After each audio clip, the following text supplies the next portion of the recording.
Hello dear students, this is the second part of our video of lesson chapter number 1 more about plant. In our previous class we learned about how plants produce its kind and the life continue on earth.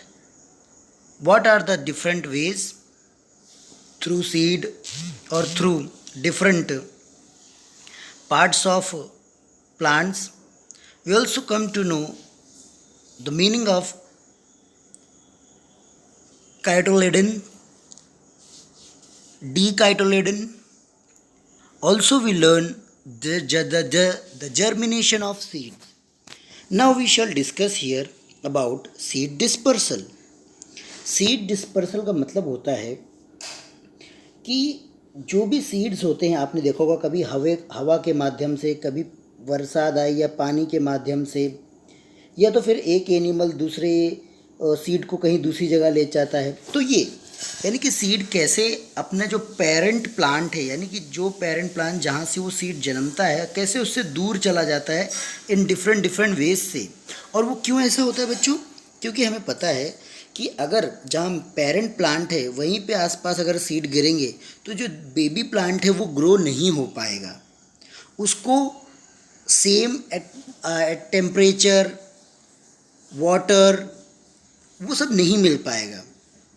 इसीलिए वो dispersal यानी कि दूर हो जाता है, यानी कि आप बोल सकते हो स्कैटर, द वर्ड है स्कैटर। स्कैटर मतलब यहाँ वहाँ बिखर जाना, दूर जाकर, ताकि वो बढ़िया से ग्रो हो सके। तो ये कैसे होता है, चलिए इसके बारे में हम थोड़ा सीखते हैं। तो सीड डिस्पर्सल के there are 2-3 ways, and when the seed dispersal took place by the help of wind, water and animals, we call agents of dispersal. हम इन्हें क्या बोलते हैं? Agents of dispersal. If we talk about the dispersal by wind, तो आपने देखा होगा कि जैसे यहाँ पे भी आप एक एग्जाम्पल देखा होगा, विंगेड सीड्स ऑफ मेपल, हेरी seeds of dandelion and milk weed. तो आप देख रहे हैं कैसे ये हवा इतने हल्के होते हैं कि हवा से उड़कर यहाँ वहाँ जाते हैं, आपने देखा होगा स्कूल में भी। और ये पैराशूट टाइप के होते हैं, डस्ट से भी ज़्यादा डस्ट की तरह हल्के होते हैं और हवा में उड़ के यहाँ वहाँ बिखर जाते हैं, और फिर इन सीड से दूसरे जो प्लांट्स हैं वो ग्रो होते हैं। Now we come to know about the dispersal by water. बच्चों, कुछ सीड ऐसे होते हैं जो पानी में तैरते हैं, यानी दे कैन स्विम, जैसे कोकोनट में आप देख सकते हैं, यस, और लोटस। ओके, तो इन दोनों सीड्स में क्वालिटीज़ हैं, कोकोनट और लोटस में, कि वो वाटर में क्या कर सकते हैं, they can swim, yes, float हो सकते हैं वाटर में। तो कभी कभी क्या होता है कि वाटर की मदद से भी कोई सीड जो होते हैं वो यहाँ से वहाँ जाते हैं, फिर वहाँ जर्मिनेट होते हैं, फिर वहाँ पे उगना चालू हो जाता है। ऐसे बच्चों, एक और तरीका है, जैसे कि सीड डिस्पर्सल बाय एनिमल्स। आप देख सकते हैं कि देयर इज़ अ रैट।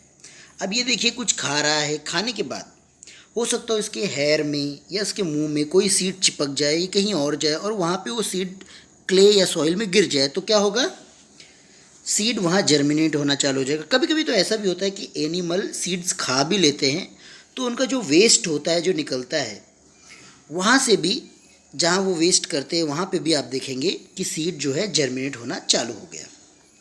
हम भी तो ऐसे ही करते हैं। हमने भी तो मैंगो, पपाया, वाटरमेलन खाया है। जब आपने देखा होगा, आपने मैंगो खा के आम की गुठली कहीं फेंक दी होगी, बारिश का मौसम है, और फिर 10-15 एक महीने के बाद देखा होगा तो वहाँ पे छोटा सा एक प्लांट उगना चालू हो गया। तो ऐसा होता है बच्चों। लास्ट मेथड है यहाँ पे डिस्पर्सल बाय एक्सप्लोजन। तो डिस्पर्सल बाय एक्सप्लोजन का मतलब क्या होता है, जैसे आप यहाँ पे देख सकते हो पी का एग्जाम्पल। तो पी और बीन, इसमें क्या होता है, इनकी जो आउटर कवरिंग लेयर होते हैं, इनके अंदर दाने होते हैं। जब ये कवर ब्रस्ट होता है, यानी कि फट जाता है, तो इसके जो दाने होते हैं वो भी फूट कर यहाँ वहाँ गिर जाते हैं, और इसको बोला गया है एक्सप्लोजन। क्या बोला गया है? एक्सप्लोजन बोला गया है। अब हम देखेंगे हमारे नेक्स्ट टॉपिक में जैसे कि हमारा है reproduction from different parts of plant. Dear students, अभी तक तो हमने पढ़ा था कि कैसे एक सीड की मदद से दूसरा प्लांट ग्रो हो सकता है। अब हम आगे देखेंगे कि एक जो डिफरेंट पार्ट यानी कि जैसे लीव ले लीजिए, स्टेम ले लीजिए, रूट ले लीजिए, इनसे भी कैसे एक प्लांट उग सकता है। The good example here is जैसे स्वीट पोटैटो, अगर आपने खाए हैं मीठे आलू, तो वो जो होते हैं, कैरेट, आप देख सकते हैं कैरेट का पिक्चर भी यहाँ पे दिया है, तो ये रूट होते हैं। अगर हम ये रूट वापस गाड़ दें तो वापस वो उगेंगे। ऐसे ही रिप्रोडक्शन फ्रॉम स्टेम होता है। स्टेम का मतलब क्या होता है, जो पेड़ का जहाँ जिससे पत्तियाँ जुड़ी होती हैं, आप देखते हैं बीच का पार्ट, वो भाग जिससे पत्तियाँ जुड़ी रहती हैं, वो तो उससे भी उगते हैं। इसकी गुड एग्जांपल आपने गुलाब के पौधे देखे होंगे, अभी कैसे यानी कि गुलमोहर का पेड़ देखा होगा।